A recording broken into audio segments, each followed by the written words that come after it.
He gets in, and we're driving along, and I say turn right, and he turns left. I say, yo, bro, you going the wrong way. He didn't say nothing. As she grabbed for the door handle, she noticed for the first time there was none. This guy had something planned in his head, and she was trapped with him. We get to this area. He's like, now let me just stick it in, then I'll take you home. And I said, no, and I was going around, no, absolutely not. And he says, let me stick it in. No. And then he went to swing, boom, and I blocked it and hit and ran to the back of the van. And that's when I realized there was a big chain on it in the lock. Then he said, oh, so you one of them fighting ones. I said, where's the keys at? It's one thing getting the key from my uncle, but it's another thing getting the key from somebody who's trying to rape you.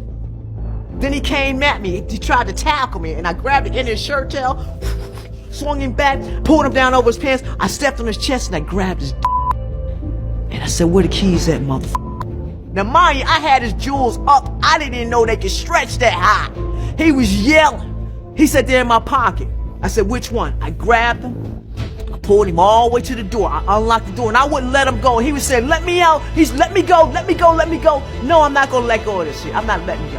I unlocked the door, and I said, listen, when a bitch says no, she means no. And I walked it. Bam! Then I left. And I had the keys, and I tossed them. That way he couldn't catch me. She didn't know it yet, but the man would later be arrested and identified as the Grim Sleeper. Major break in the search for a serial killer. He's accused of the most brutal crimes, at least 10 victims over a 25-year period. I called my mom, and I told them this freaking guy just tried to rape me. He tried to rape me. I said, I want to get out of here. I was done in California. So they got me on the next plane out. My family was at the airport, and I told them everything that happened. They said, just forget about it. You know, it was a fight, just forget about it. Then suddenly, through this hell, I get a phone call to fight for the world title.